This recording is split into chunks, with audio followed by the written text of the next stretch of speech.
Dave Arnold, your host of Cooking Issues, coming to you live from the heart of Manhattan, Rockefeller Center, New York City, Newsstand Studios. Not joined with John today. He's on vacation up in the great state of Connecticut, but I do have Joe Hazen rocking the panels. How you doing? I'm doing very well, man. How are you feeling? Okay. We'll get to it. We'll get to it for those that can see the video. Everyone can see what's going on over here. Well, anyway. Got Nastasia the Hammer Lopez in Los Angeles, I think. How you doing, Stas?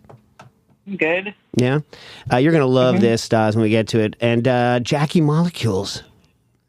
How you doing, Jack? Yep. Yeah. I'm good. I don't think we're going to get Quinn from the upper left. He is not feeling very well. So, just be us four today, Light crew. Old school. Yeah, old school. That's true. Kicking it old school. So before we get into the other stuff, Nastasia is especially going to be tickled by this. Make sure that you've already used the restroom, Nastasia, so you don't pee yourself with joy. But okay. First of all, we can talk about this later, but tomorrow afternoon, I'm flying out to Australia, right? Where I've never been. And we could talk about that later. But the only reason I bring that up is because I have to shoot video over there. So just bear that in mind, that I have to shoot a bunch of video while I'm over there as part of my contractual obligations. So on Friday, I'm coming home from the bar. I'm trying to get ready. I have to go to a wedding, reception. Anyway, I'm on my way home. I'm walking across Delancey Street. For those of you that don't know, Delancey Street is kind of a busy downtown street that leads directly to the Williamsburg Bridge that, punches over into Brooklyn. Super busy, divided to 2 or 3 lanes each way of cars, plus a double bike lane and a median strip. So a big old wide street. So I'm on Orchard, right where Contra Bar is, and Delancey. I'm crossing the street. I cross the street, and I'm kind of pissed off, as, we all are. This is just another one of those New York things, right? So I'm crossing, and a guy's zipping down the bike lane, and it's my light, and he starts mouthing at me for being in his way as I'm walking across the street. So I say to him, stupidly, by the way, I say to him, "Hey, my light," like that, pretty much. You know me, like when I use the full thing. "Hey, my light." I keep walking. I then realize he starts screaming at me, right? So now I go, unfortunately, I go in non-avoidance mode. So I go in, oh, this dude is legit nuts. He looked a little tweaked anyway. Legit nuts. So I try to avoid looking at him, and I continue walking across the street. I make it all the way over to the other side of the street, and then I hear ka-chunk. He has fallen off of his bike because he's also uncoordinated, possibly as a result of tweaking or whatever. This makes him so enraged, and I'm trying not to look at him, that he runs over towards me, and before I can, swing around and try to even guard or anything, smashes me in the face, breaks my glasses, and gives me a big freaking black eye. Isn't that crazy? Isn't that nuts? Oh, my God. Yeah. And so then, true to New York, we're the biggest pieces of, in the world. But on the other hand, we're also pretty nice. A couple of kids, from the neighborhood helped me find my glasses and pick it up. I didn't even feel, how you don't feel any pain at all? I felt no pain at all. I was just angry. And I kept on yelling at the guy as he ran back to his bike to get on his bike, calling him an idiot and all this other stuff. And the kid was like, dude. I was like, what? He's like, your eye is swelling up pretty bad. And I was like, oh, crap. So then I go home, and I have this giant I make a giant ice patch. I put on a suit and tie, and I start walking towards my wife to go to this, reception. And Jen's like, Dave, what the hell? What?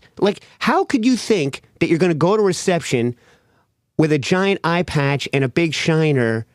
How did you, and I didn't call her or anything. So she's like, and she wants to know, am I crazy or not to think that was even a reasonable thing to do? What do you guys think? I don't know. I think this originates with the mood you were in before you ran into Wow.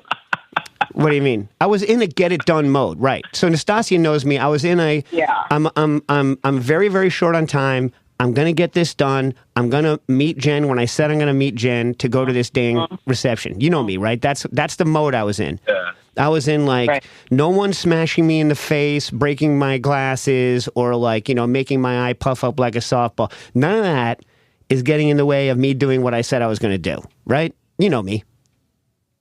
Right. So you had to leave something and you were already upset that you had to be at another thing. Yeah, but I didn't like... No, I know, but I also know you. So you were ready. You were ready for a fight. I wasn't ready for a fight, clearly, or I would have raised my arms in some way. You know what I mean? Or like physically threatened the guy. But in New York, you don't want to do. You don't know what somebody has. You don't know it. You know what I mean? Like, I think that's victim blaming, Stas. Yeah, it really is. I mean, she's right in one sense. So when my wife made me go to an ambulatory care thing, I was like, I don't need to go to an ambulatory care thing. I'm 100% fine, other than the big puffy eye. And I was like, I shouldn't have said my light to the guy, which I shouldn't have. But the guy was like, no, you can say whatever you want to the guy. He's still not allowed to hit you. He's like, you can insult that dude's mother. He's not allowed to hit you. You know what I mean? Correct. And guess what, folks? My light. I mean, it was my freaking light. You know what I'm saying? I'm sorry, Dave. I can't allow that. Yeah. And and here's another thing. I would say I would be a little on Nastasia's victim blaming side if I had earphones in and I was listening to my kind of aggressive walk music. Because I have aggressive walk music. You know what I mean? Like, like I could be walking down the street listening to Rage Against the Machine or Bad Brains or something like super aggro. Then you'd be asking for it, dude. Yeah, it's your fault. I'm throwing off, like then the guy might literally feel threatened just by like me looking at him because I would have that angry stare. But I was just in a get her done mode. I wasn't even looking at the dude. You know what I'm saying? Right. And you know what?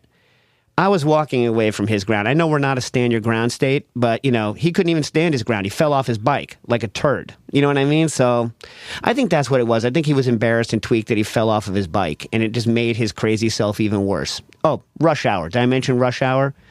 And it was a hot day. So, kind of a trifecta of garbage. But this city, I don't know, that's just New York in a nutshell for you. You know what I'm saying? People. Anyway, so I got to go to Australia with this giant thing and film. And so, it turns out, for those of you that are watching the video, I'm wearing a pirate-style eye patch. And, Nastasia, do you remember when I ran into that glass wall at full speed? And, yeah, it looks kind of like that. So I was in Barcelona, I don't know, what was that, like 8-9 years ago? Right before Ariel's wedding. And I ran full speed into a glass wall. And, also was like, I'm fine. But and they took me to the hospital anyway. And you have to wear an eye patch because you look banana. In other words, if you walk around the streets with a black eye, people are like, oh, that dude is like totally effed and messed up. That dude gets into fights and is a lunatic, right? Or that dude is like, I don't know, people have a bad impression of someone with a giant black eye. Put on an eye patch and people are like, dude's a pirate. You know what I mean? Dude does commercials for Zippo lighters or some crazy thing. You know what I mean? People are like, dude's fine. He's got an eye patch. Happens all the time. Yeah. Yeah. He's a boxer. He's like, he's like kung fu master. Yeah. He's like, no one looks at eye patch and is like, that guy's a turd. You know what I mean? Whereas all the assumptions are good. It's true. Yeah. There's only cool reasons, basically. Yeah. Yeah. Whereas big black eye, you're like, ooh. Mm. Right. You know what I mean? Right. Like just a note to bene. If someone's has to do their dating profile while they have a black eye, go for the eye patch. I'm telling you. You know what I'm saying?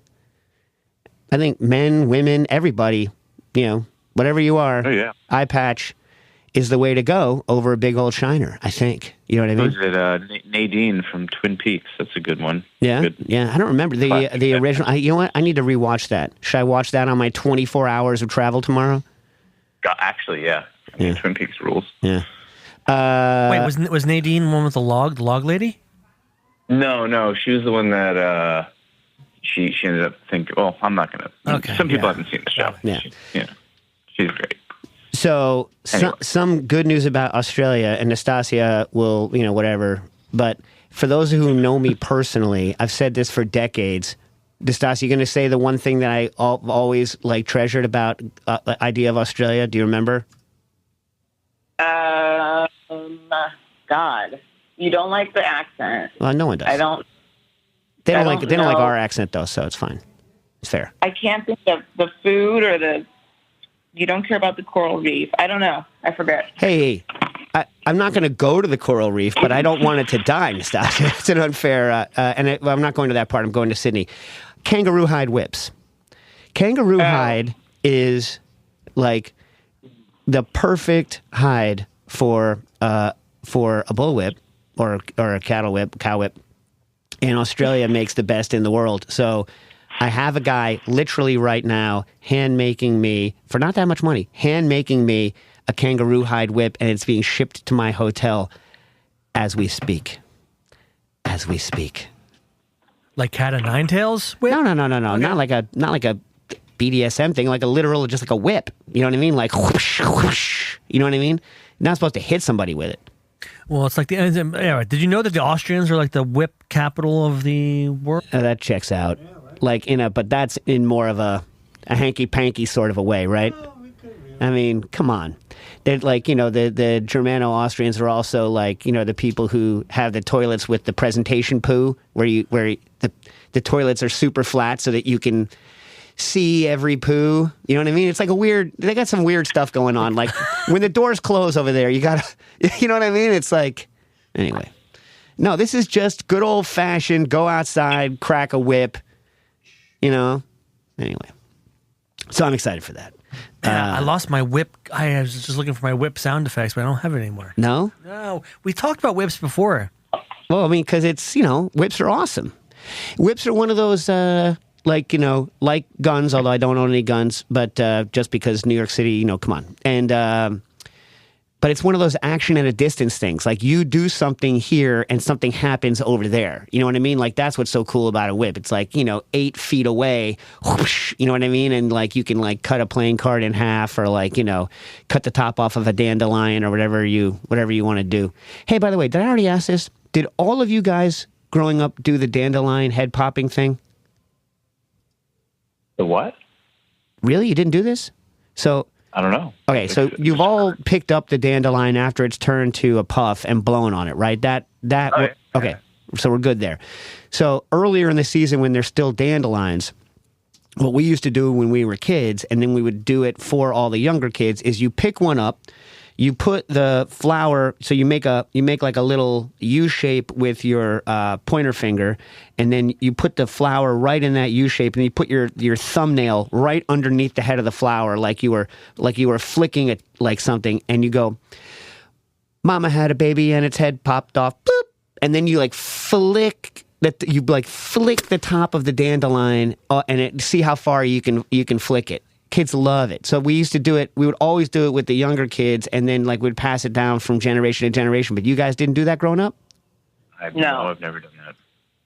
Oh, man, people love it. You got to start doing that. If people don't have that tradition, it's good. Whenever you have a little kid, take the flower. Mama had a baby and its head popped off. Boop, and then just like flick it. I've done it off of cliffs. I've done it off of high buildings if there's no one below. Anyway, how did I get on that? Oh, cutting dandelions with a whip. All right. Maybe get some real questions. What do you guys got going this week? What happened to you guys this week? Food or otherwise? Real quick, not to spend too much time on the show with it, but I did go to, I think, a music festival that you would really appreciate. I'm going to give you the list of people that I saw live on the same day at the same place. Uh-huh. The Isley Brothers, Shaka Khan, Ooh. Smokey Robinson, Ooh. Al Green, Oh, Carlos Santana, What? Diana Ross, and then George Clinton. Okay. Hold on. First of all, was George Clinton, who's I guess almost 80 now, still high? 84. 84, still high? I don't know. He was very energetic. He was jumping around. Love it. I love maybe it so the much. answer would be yes. What percentage of the people had to be wheeled onto stage? None. What? None were wheeled on. The guy from the OJ, we did see the OJs, and he was sitting down. He couldn't stand. Yeah. But he was like 85. Wow. Al Green was throwing roses into the audience. Oh, I love Al Green so much.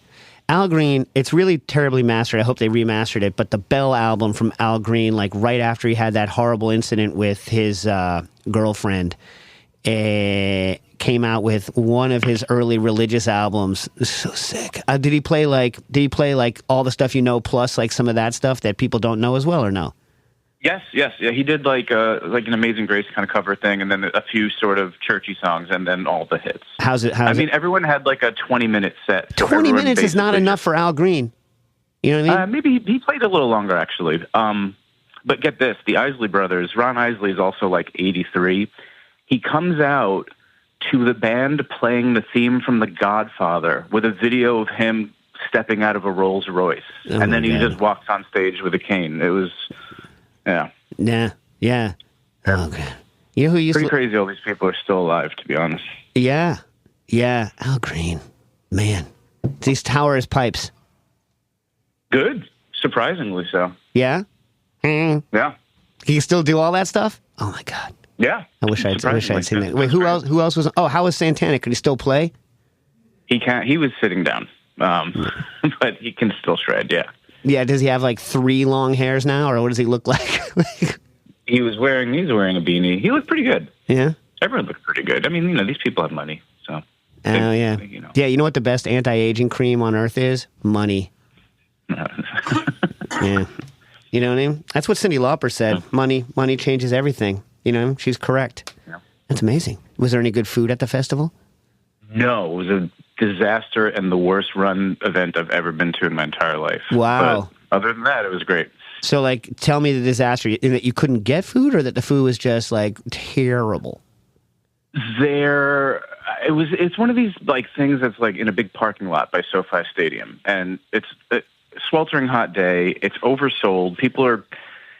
to get water, you had to wait in a line for like 30 minutes. And people are all, there's a bunch of old people there because it's an old lineup. So everyone looks like they're about to die from heat stroke, and everyone's cranky and pushing into each other. It was just that kind of, a disaster. Was it one of those garbages where you had to wait for the water, but they also didn't let you bring your own? Oh, man, I hate that. I don't even know what the regulations were about what you could or couldn't bring. I just assumed that things like water would be easy to get. Back to the music for a sec. How tight was Smokey Robinson's face skin? Oh my God, he's weird looking. Yeah. I have a feeling that he like wears like this is my theory. It might not be true. That you remember those old sardine cans with the key that you twist up the metal? Wow. You know yes. Yeah. So my theory is that he's got like a wig, and underneath it is a sardine key, and before every show he just goes and like tightens up his face, and then like puts the toupee back down over the sardine key, and then goes on. You think that's accurate? Yeah, that looks pretty accurate. Yeah. I mean, excuse me. Now that Kenny Rogers is gone, I wonder whether Smokey Robinson is the current leading worst male plastic surgery musician. He's got to be up there. Like, who else is there? Like, Kenny Rogers, I think, for a while. Is Wayne Newton still alive? Oh, yeah, Wayne Newton. Oh, my goodness. That's got to be the winner. Oh, my God. Wayne Newton. He's still alive, huh? He's 82. That's a hard 82, though, right? Like at a certain point, like, you're much better when you just look old rather than robotic. You know what I mean? I think. I would like our listeners to Google Wayne Newton if you haven't in a while. By the way, do whatever you want to your own face. It's your face. Do whatever you want. Shouldn't face shame people. Do whatever you want. It's your face. Yeah. You know what I mean? Sure. Just remember you got to live with it.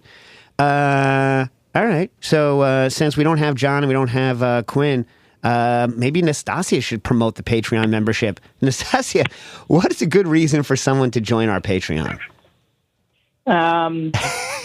They get exclusive things. Yeah. And eventually... Ooh, look at that sales pitch. Eventually... Look, they get calculators from Quinn. We get like STL files. By the way, I built a chilling system that fits in my backpack that I can take with me and chill carbo stuff with an automatic siphon anywhere in the world. I'm going to test it in Australia. I'll put those files up for anyone on the Patreon as well. I'm going to put some of the stuff from Liquid Intelligence that the new stuff that's not out yet. I might put as a Patreon only in a non-published format, obviously, but some of the data. So there's reasons to go and join our Patreon. Plus, we'll answer your questions sooner. And should we ever do more parties or events, you can come and have Nastasia stare you down, and she'll maybe even, I don't know, if you're nice to her, she might pull out old school vegan face. Maybe. I don't know. Oh. We never do events. Well, when was the last time we planned an event? At Thunderbolt, right? Yeah. Yeah. And that's You're in good spirits at Thunderbolt. Yeah, because we had Right. Appleheads. That's true. That did cheer And Stas up people quite a bit. showed up with amazing Appleheads, like the most amazing Appleheads, like animatronic Appleheads. Like I'm saying, like it was a good event. You know what I'm saying? But yeah, we can do more. We can do more events in the coming year. You know, just have to set them up. All right. Also, you get promo codes for things. For instance, anyone, general audience, can get a glass fan 10% off with code Dave Arnold, but you get a bigger discount if you're a Patreon member. And, of course, if you're on the Patreon, you can call your questions in to 917-410-1507. That's 917-410-1507. So, Stas, you got any food-related hoo-ha from the past 2 weeks we didn't do last week? No, I wasn't invited to that concert, so no. Oh, Wow. snap. Yeah, because you really would have. Yeah, you really would have gone. Oh, she would have. What are you kidding me? Yeah, are you kidding me, Doug? Okay. 13 hours of standing in the hot concrete. Look, she would have Al Green. Just call me when Al Green's showing up. She would have showed up just for freaking Al Green. Yeah. We waited 2 hours to be let into the festival. But did you have to be there that early? It got worse after that. Let me ask you a apparently. question, Jack. How much did you lower the median age of that audience? Yeah, I mean, Yeah. So I my don't know. point here is not that this is okay, but you totally could have muscled your way through. And if you were with Nastasia, she would have parted that audience like a freaking icebreaker. it was a younger audience than you'd imagine. It was in Inglewood, and it was a very local crowd, and it was a different audience than I expected. I'll put it that way. A lot of energy, a lot of young drunk energy in there. So people were bringing their own liquor because they couldn't. No one's going to stand in line that long to get a beer. Well, there were people selling liquor, from coolers, and then being chased by the police. Oh. It was a whole scene. That's Yeah, totally Stas would have loved all Nastasia's of it. scene. Yes. That's totally Nastasia's scene. Someone with a side hustle getting yanked by the police, and she's sitting there bargaining with them, saying, "In 2 minutes, all your stuff's going to be gone. Give it to me for half price." Wow. Like that would. That is good negotiating power. Get this: when the peddlers, they're selling beers in little like bottles of tequila and grapefruit juice or something, and when the cops would come, everyone else in the line would yell to the vendors and then stop and block the cops so that the vendor could escape. And you thought this wasn't Nastasia's scene? No, this would have been Nastasia's scene. Now that I'm saying it, yeah. I know. They don't like my style of concert going. They want a chill experience. So I understand why they This is why Nastasia, for as little as I go to them, she likes going with me because she knows that I'm either going to go ape crap or I'm just going to dead eye stare or whatever. It's going to be something. You know what I mean? Anyway. Yeah. Yeah. We did go to we had a few good meals though, Stas and I, the last few weeks, right? Yeah. Yeah. We went to a cool Japanese place that's super hard to get into in a strip mall, outdoor parking lot thing. It was good. But you guys ate more, Jack. So. Why was it so hard to get into? What's their shtick? So they're one of the first places to have done poke in like a billion years SoCal, ago? I guess. Yeah, like a billion years ago. And they're still So hopping. it's kind of still hopping, yeah. Is their poke better than the ones you get on the all the crap hole places where it's all stringy and nasty because they stir it too much after they make it? It's got those threads of garbage coming off it. Okay, 100%. Yes, it was solid. It was good. all right. I'm not gonna. Yeah. Oh, someone asked me the other day, and I'm not going to try this. So someone else try it about using acid adjust for ceviche. Oh, interesting. Yeah. It is an interesting idea.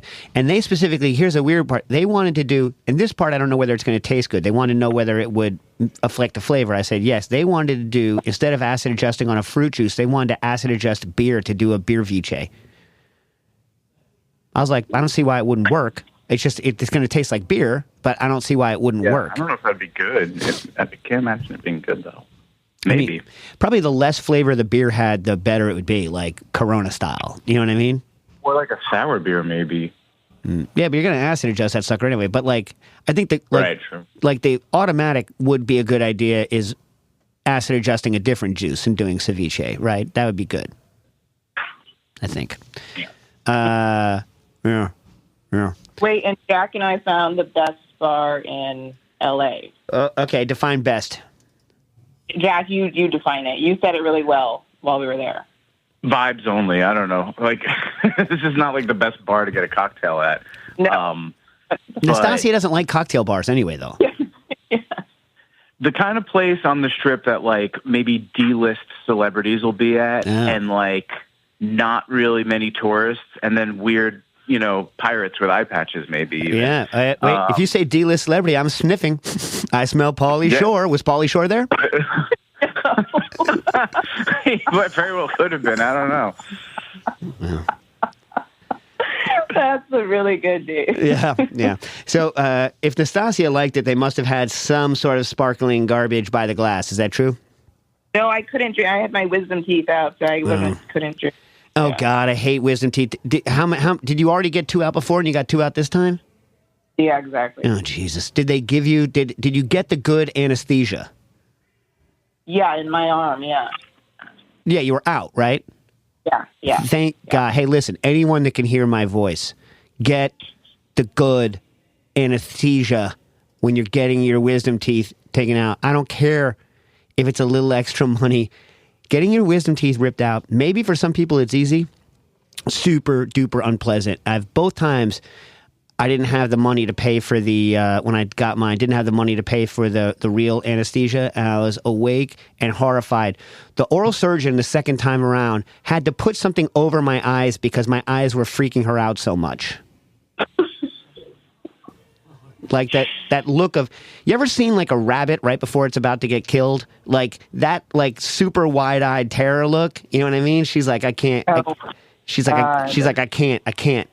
Anyway, so like, Didn't they say what? Your roots were like twisted or something, or like Yeah. like, weird spines. Yeah. My teeth are like a waiter's friend. They're like a corkscrew. They go in and they're hard to rip out. So like maybe if some of you like have, teeth that want to leave your head, it's not a problem. But I'm just going to go ahead and say, why not get the decent anesthesia, right?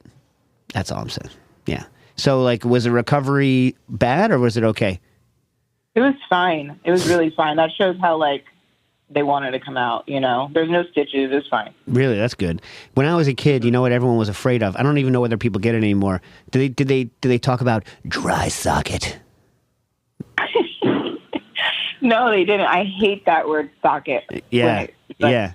Well, in combination with dry, I don't even know how it works.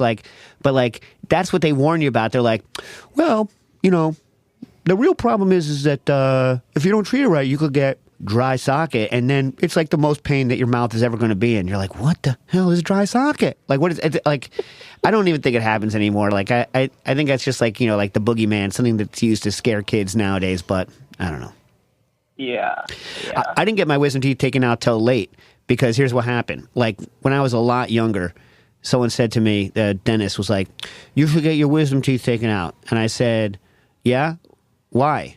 And they said, or later they'll need to come out. I was like, sounds like later to me.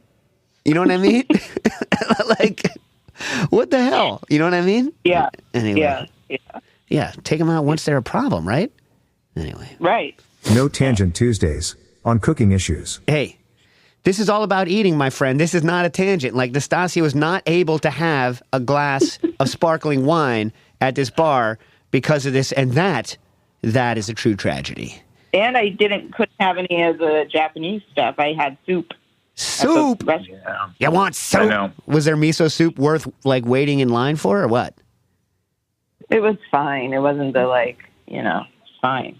Yeah, I was at I forget where I was. It wasn't in Korea. It was somewhere here in the United States in the past week. I forget where, but Wegmans. That's where I was, and they had a miso soup in a box. It was like one of those those like instant coffee machines or at a cafe, and you push it and coffee comes out, but for miso soup, and it said on it authentic, and I was like, on what freaking planet is like the word authenticity should almost never be applied to food. Ridiculous. You know what I mean? Like the idea that authenticity coming out of this miso soup coming out of this box in a Wegmans in Astor Place is just preposterous. Anyway. Was it like through a Keurig?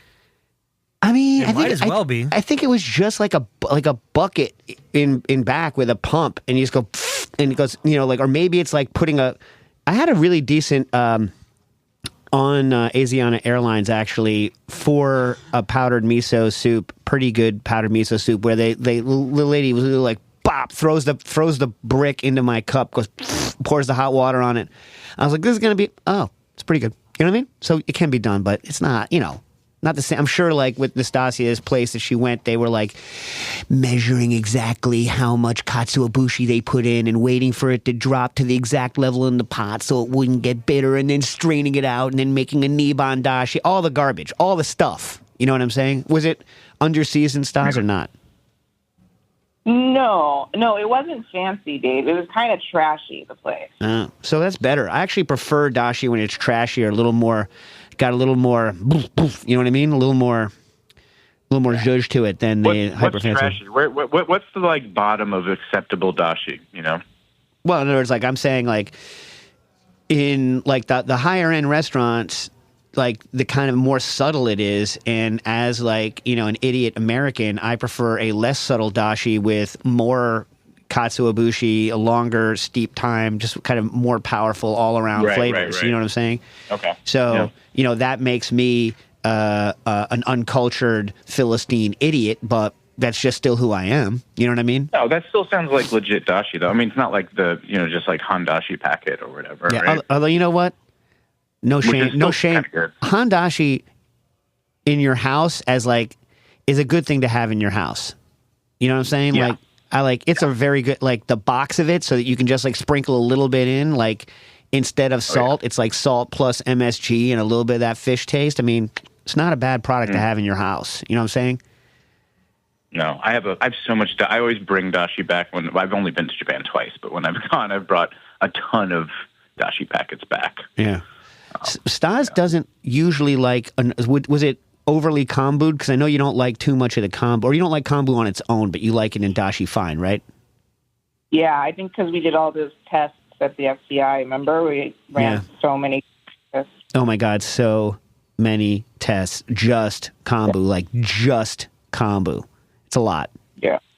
All the tests that we ran were, as they say, a lot. You know what I mean? Yeah. So why couldn't you have? Oh, because you couldn't chew anything solid. Jesus. Yeah. Oh my God.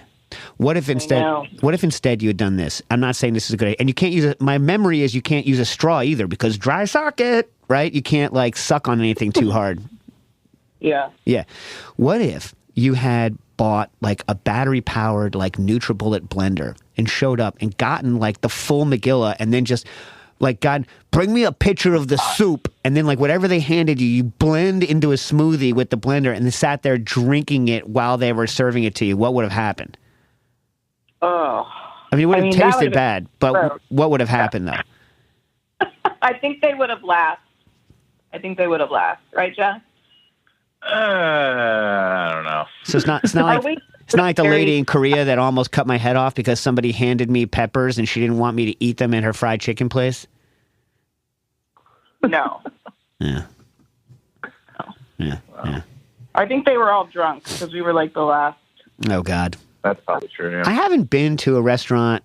I've never went to one of the famous restaurants where the cooks were drunk the whole time, like Schwa. I never made it to Schwa. I was supposed to go and they closed. When I was supposed to go, they were like, "Nope, we're closed today." You know what I mean? One of those things. Right, you ever gone to any of those famous restaurants where everyone's wasted when they're cooking? I mean, I'm sure plenty of restaurants I've been to, the chefs have been wasted while cooking. They just don't, maybe they're not famous for that. You know? They're not advertised. They're not, like back in the day, schwa was like the replacements of restaurants. For those of you that listened to the replacements back in the day, you never knew what you were going to. I never went to a replacements concert because you never knew what you were going to get, and I kind of want to know what I'm going to get when I'm spending money. You know what I'm saying? I don't have enough money to be like, if they fall over, it's fine. You know what I mean? It's not my shtick. Although, you know who I would have paid to see completely blotted out of his mind was Mitch Hedberg, the comedian. Oh my God. Nastasia is the only one of us that goes, I think, regularly to comedy shows. But anyway. No, Jacko's. Now I come. Because of Nastasia, though. No, that's not true, Jack. You guys go to your own. You guys like your own type of thing too that I don't like. I guess that's true. Hey, Stas, next time you're in New York, former food writer Daniel Janine from Eater is now does stand up only. That's his gig. So we should go see him. You know who's preparing 5 minutes for when he comes out here in November? Who? Guess. Please guess. Guess it right. Peter Kim. No. No. Nick, That's going to be my guess, too. Yeah, Nick Coleman. Yes. All right. Prepare, 5 minutes, if you're not professional, doesn't it take 5 minutes just to even warm up, just to get started? How the heck are you going to do 5 minutes? Oh, you have to do 5 minutes. There's an open mic thing at the Comedy Store, and new people can go up and do 5 minutes, and you're supposed to have a tight 5 minutes. So better be real tight. If you've never done it before, what is it, the last joke finally gets good? You finally get the audience onto your shtick, the last joke, and then they're like, that's all, folks, and you're gone? That's how it works? But I think it feels like forever, those 5 minutes, you know? Is anyone who doesn't do it for a living, because I'm assuming you've gone, does anyone go and boom, they're funny right out of the gate? Good question. I think there have been. Oh, you mean a new person never done it before? I have no idea. No clue. I'm guessing that the last minute of these 5 is the best of any of them. You know what I mean? Because it's really hard. You got to get people into your cadence and all that stuff. I don't understand how you're going to hook and then finish everything off in 5. It seems so hard, right? I guess because that's what you do on television talk shows, but those are all real professionals, right? Those aren't randos. Yeah, I'm thinking. I don't know. I don't know. I guess we'll record it and we can judge it. Yeah, the Coleman. But he was supposed to come on. That lousy weasel was supposed to come on now with freaking olive oil. I just texted him before the show and I'm are you coming on? So yeah, but it's already too late to have the fresh one. I'm already bent. I don't know. He better hope he never almost runs into me and then clocks me. Wait, no, that was the other way around. All right. All right. Barry M. writes in, could you please discuss the process of balancing tastes in scare quotes? One hears food critics, especially on shows like Top Chef, about taste being out of balance. Can you give a process or procedure experimentation that helps one learn about how to balance taste? Well, it's a good question, but there are no, I think, hard and fast rules on it. It's just most of the time it's really other than the flavors, right? So there's balancing flavors, but most of the time you're really looking for just the basic 5, right? You're looking for the basic 5, trying to get them in balance. Is this, if it's savory, is this savory enough? If not, I'm going to hit it with some umami boost, be it soy, yandu, nutritional yeast, parmigiano, one of these things, right? Is it salty enough? And, a lot of times, if there's not enough salt, then the whole thing tastes flat, right? So the whole thing goes out of balance because you need salt. Then sugar, obviously, even savory things, a tiny bit of sugar helps it. And acid, finally. Without acid, most things taste flabby and disgusting. They need a little bit of acid. So, I always say Jean-Georges' restaurants were always the kind of the super high-end, the kind of best at dealing with acids. So, in general, balancing that's what you're talking about, not in general things like texture and not even really so much flavor. I think most of the time when people are talking balance, that's what they're talking about. And rather like flavor things, if flavor's out of whack, they might also say that it's unbalanced. Like if I taste one flavor more than others. Like let's say you hand Nastasia and I something that tastes overwhelmingly of geosmin from beets, then we're going to be like, oh, this is kind of out of balance because all we taste are beets and we wish we didn't taste those at all, right? So like people do use it that way. But most of the time when you're talking about balancing something, I think you're talking about balancing those basic tastings as opposed to aromas. I think balancing the aroma of something is a little more complicated. So for that, usually you'll add, aromatics at the end to try to like pull things out. So I think fewer people balance aromas actively. They just were like, it smells good. You know what I mean? Rather than try to balance the aroma. What do you guys think? It's not that different than mixing a music track. Yeah, you sweeten it up, you dry it out or whatever. You know what I mean? It's like balance. Yeah. Equalization. One thing I'll say, and I've said this on the air many, many times, typically what I like to keep things in balance as they cook rather than try to balance stuff out at the end. Only now at the end. Because unless you're going to reduce something a lot, in which case you got to be careful about over seasoning if you're going to do a lot of reduction. But a lot of times, especially if you're seasoning at the end and then you let something sit, it tastes right when it sits, but then it tastes right when you make it, but as it sits and like it equilibrates more, it doesn't taste right anymore. So specifically salt levels, if you salt right before you eat and then you let it chill and you heat up that like a stew, let's say, the next day, typically it will need more salt on the second day because the salt that you put into the original one has now soaked throughout the meat or veg or whatever it is, and you probably need to add a little more. So sometimes you need to rebalance things, and you also need to balance things for whether they're hot or they're cold. Does that make sense? But I can talk. No, I dropped the pen. I can talk more when maybe when you know. Oh my God, Dave. What? I have a food-related thing. Okay, bring it.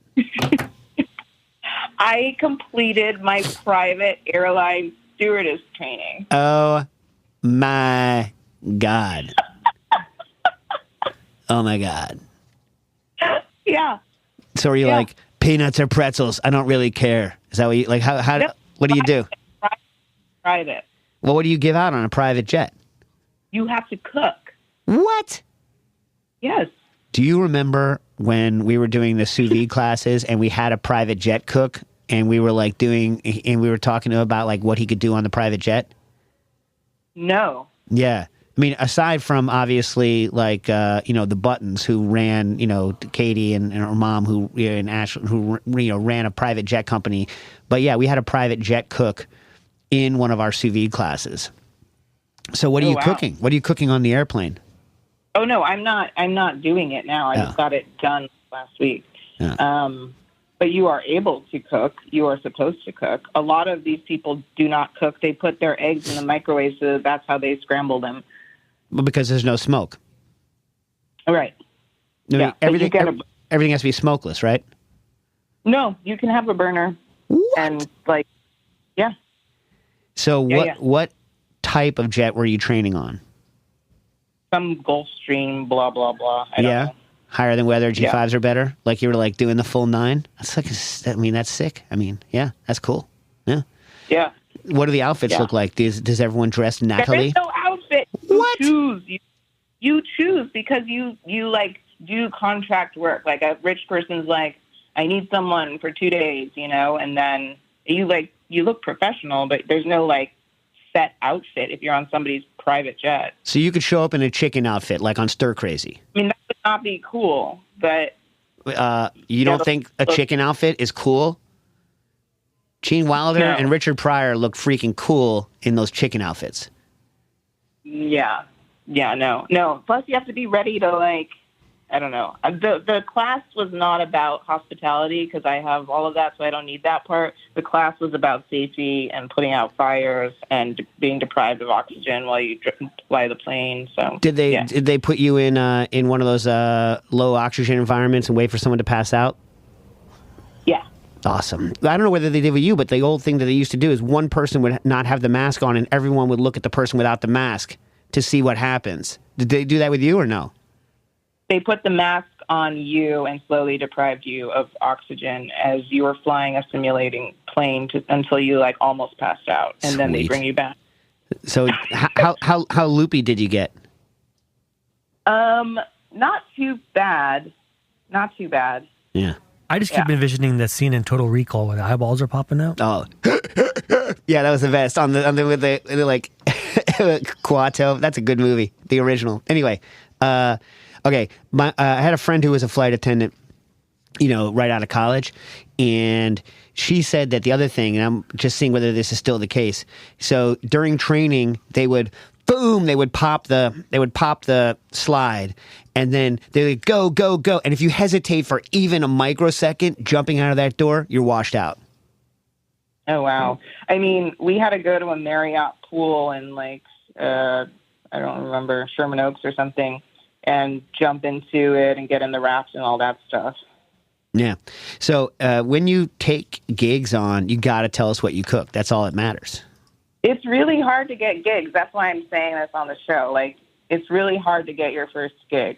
So if anyone listening is private jet wealthy and flies out of the Los Angeles general area, maybe what? I can do both. I can do Teterboro too. Isn't Teterboro basically like a direct connection to LAX? Right? What's the private airline? What's the private airport? What's the Teterboro equivalent in LA? Van Nuys, sometimes Burbank too. Yeah, man. So it's just like a direct. Everyone's just going bing, bing, bing, bing, bing, bing, bing. Do you get on the helicopter at Teterboro and theoretically, and then are also an attendant from that leg over into Manhattan? No, you don't need a flight attendant on a helicopter. Because none of those people are getting in a car to go from Teterboro. Yeah, yeah. Peasants. You know what I mean? Yeah. All right. So hire me for whatever trip, and I will. And then Dave, you'll make me cocktails, and I'll bring them on the plane. Okay. Barry M. We already did that one. Frank. What is the science behind quote-unquote layering flavors when cooking? I'm looking for research that explores the impact of ingredient order when preparing a dish.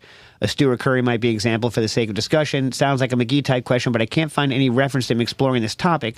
Of course, there is traditional practices and many assumptions, but what's the actual impact on the final preparation? I really think it depends. Honestly, I think there is some sort of mystical hoo-ha around it as well, but obviously, look, I had John run some tests of sweating versus not sweating vegetables before making mirepoix, before making a stock, and he said it made a difference, even though he wasn't caramelizing. Obviously, if you're going to caramelize something or cook it at a higher temperature than it would otherwise be able to get to in a stew, onions, spices, when you're cooking them in oil at the beginning of a curry, let's say, then adding them early is different from adding them later. That makes sense, right? Spices that take a long time to release their flavors, like bay leaf that you put in whole and then remove whole later, put it in earlier because it takes a long time for this stuff. So that makes sense from a layering perspective. Other things, like black pepper, for instance, have certain volatiles that will go away if you cook them for a long time, and so you want to add them. You can add them at the beginning for bitterness, which doesn't leave, and you can add them again at the end for aroma, right? So it's like things that lose their aroma over time, you want to either add them twice or add them at the end. Things that need a long time or need high heat in terms of pre-cooking in oil or butter, or whose flavors change over a long period of time, you want to add earlier. Everything else in between, right? Some things extract differently when they're in fats, and so again, also those want to happen earlier in the cook when it's mainly just fat in the pan. Does that make sense? But I have no data. Anyway. Kev writes in, I would like to preface this by saying that all liability is waived by anyone responding to this thread just for speculation and see what theoretical evidence exists. I'm trying to preserve roasted red peppers in oil. I'm aware that recipes require pressure canning due to the risk of botulism. My thinking on the contrary is that Clostridium botulinum is a surface-forming microorganism.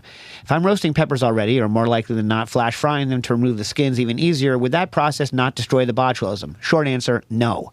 I would still water can them in jars after, but this theory would go towards me not buying a pressure canner. No. Nope. No. But There is a way out of this. So in order to water can instead of pressure can, you need to get the pH of those peppers below 4.6, right? Now, you're saying to yourself, Kev, I don't want to add vinegar to these things or enough vinegar to make them pH 4.6, right? That's what you're saying. That's what I'm hearing you saying. But, and I don't know why people don't do this more, there is an acidity regulator. Now listen, it's sodium bisulfate, ATE, not sodium bisulfite, ITE, not sodium metabisulfite, sodium bisulfate, and its E code is E514. Now, I couldn't find anyone doing this, but it's an acidity regulator, and here's the amazing thing about it: it does not taste sour at all. Right, so you can make something that is almost the pH of lime juice that has almost no acidity to it. And you don't need anywhere near that pH. So what I would do is I would sacrifice a batch of peppers. I would get some peppers with, like, not with the oil, but with all the water-based liquids, right? And I would add a small amount of that. You can get it. You can get food grade, but it's a pain in the butt. But you can get it. I've found it. Add a small amount. And then measure the pH. It should require something like 10 times less of it than you would use of citric acid to get the same pH. All right, and then measure the pH. And I would get it, well enough below 4.6 that you're not worried about it. Like, let's take it down to 4.2 or 4.1, and that way you can build up a recipe on how to get the pH low enough. And then a combination of salt and pH with that should keep you safe. Just make sure you measure it, and then you can water can, right? You still need to kill yeast and whatnot, but then you can water can. But I would also add a pinch of calcium chloride, just to keep them kind of firm, but not so much that you can taste it. Does that make sense, guys? Is that enough of an answer? Covered and smothered. Yeah. Sweet. Maddie writes in, hey, we recently acquired a Hacienda Molinito masa grinder. That's a almost $2,000 problem. And I'm wondering what we might be able to do with it in addition to grinding masa, especially bread and pastry applications. Among other things, I do bread R&D production. I wonder if there's any way to grind wheat into flour or crack grain with it. Grinding cacao nibs also came to mind. Obviously, don't want to damage our $2,000 investment, so I'm happy to stick to masa. But I thought there must be some other stuff we can do with a big old grinder. Yeah. I haven't tried it on wheat. I don't know. Maybe it would work, but I don't know. I haven't tried it at all. I've never tried one. But I used to have a lesser masa grinder, and I would not have used it for flour. The plates weren't I wouldn't have used it for flour. However, you could, if it's okay grinding dry, I would just contact them, right? You might be able to do no, I wouldn't do it to it. Atta style flour with very high starch damage, very hot. I wouldn't do it. In my old masa grinder, I used to grind nuts to make nut paste, and it worked very well. The only problem is I once added sugar and almost burnt out the motor. So if you're going to grind nut paste, definitely don't put any sugar in. Remember, then you have to clean it too, because it's not going to have corn in it anymore. I bet you would be good at grinding sesame into tahini. I bet you would be fantastic at making tahini. It would probably make a decent mole. Things that are medium wet. You know what I mean? Oh, we have a caller? Caller, you're on the air. Hey, long time. Hey, listener. Quinn, what's up? Yeah, first time caller. Yeah, what's up? How you doing? How you feeling? I'm here. I don't have my good mic, but I thought I would check in. I actually had a question kind of related to this last one. All right, go for it. So I have a bunch of the Hacienda corn that I paid to have professionally smuggled into Canada a while ago. But, we're not going to do the full nixtamal process very often because it's very, involved. It's very involved, especially if you don't do it every day. Yeah, so my question is, what would your procedure be for breaking down these corn kernels into other forms of just regular corn flour grits, polenta, just so that we can use them for other things also?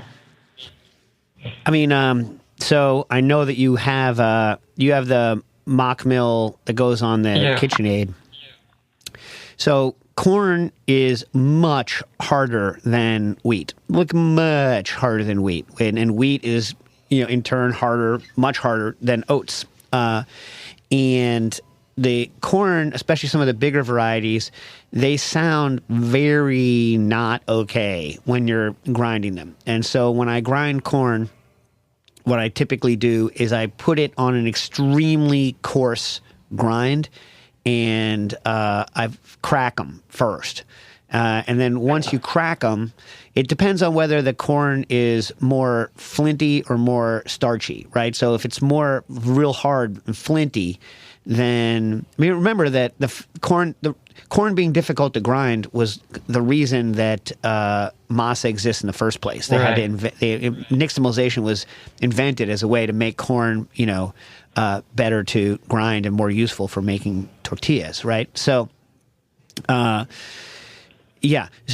I would put it on really coarse, crack it all through, and then take a second or third pass. I do also have my previous mill before I got the mock mill, which is like a big metal burr grinder style. You think that might be better as a first pass?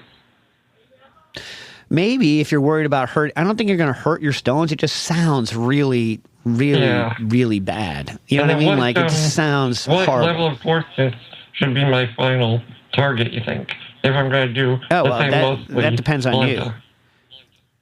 Oh, well, yeah.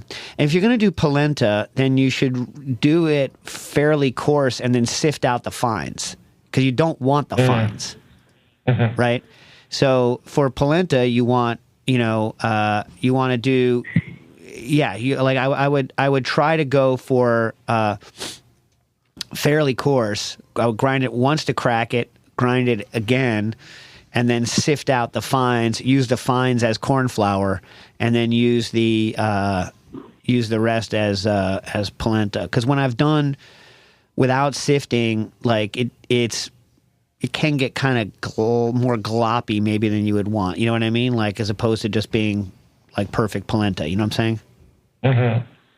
Oh, by the way, if anyone has money to hire a private flight, they should also go to spinzall.com and pre-order some spinzalls, right? Oh yeah, they totally should do that, because otherwise we'll go out of business, and then there'll be none. So if not enough people pre-order, then there will be none. The answer is there will be none. Yeah. Spinzall.com. That's a good point there, Quinn. And maybe not today, because we've talked very little about cooking, but in general, they should leave a positive review for us. Leave 5-star review on the podcast platform of your choice, because it helps us out. You know what I'm saying? And another great thing about the Patreon is the Discord, full of people that talk about these questions and ideas all day. Yeah, probably more cooking related.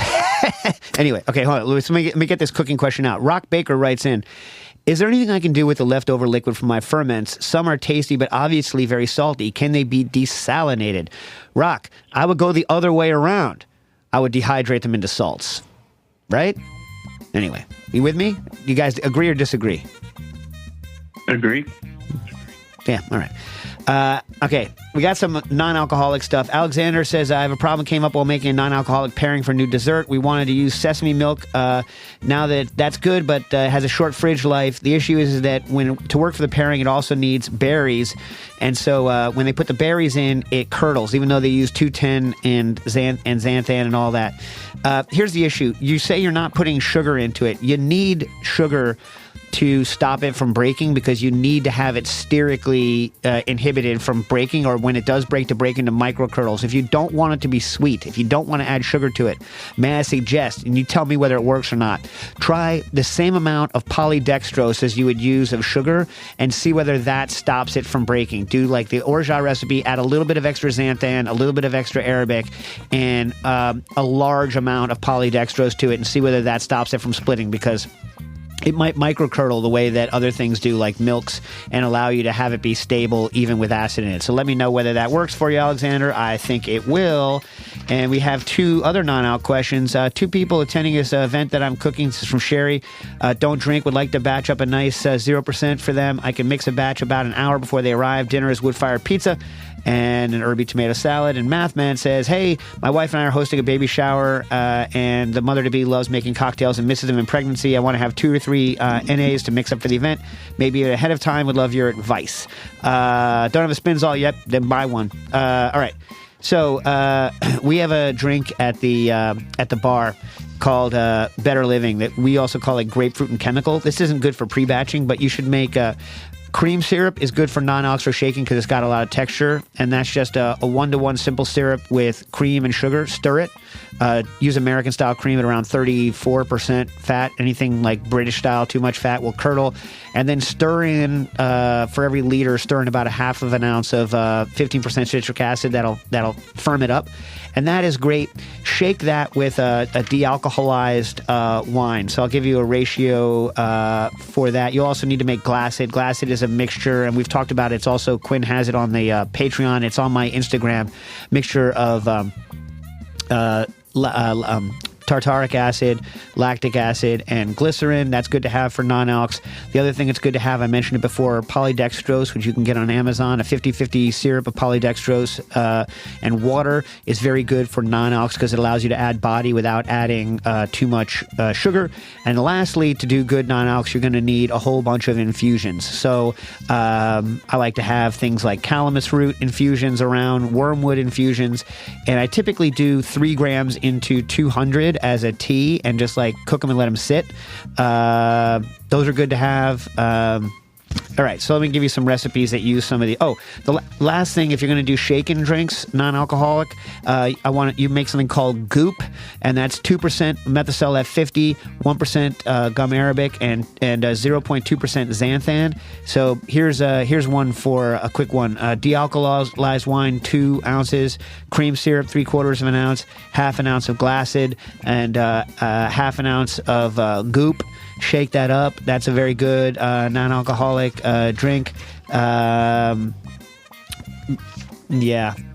The grapefruit juice one is 2 ounces of grapefruit juice, 3/4 of an ounce of grapefruit, of cream syrup, and then a mixture of Glassed, polydextrose, succinic acid, orris root, and wormwood. You need a little for the back there. I can give you more recipes. We're out of time. The next time we're back or on the podcast, on the Patreon, I can put some non-alcs up there for you.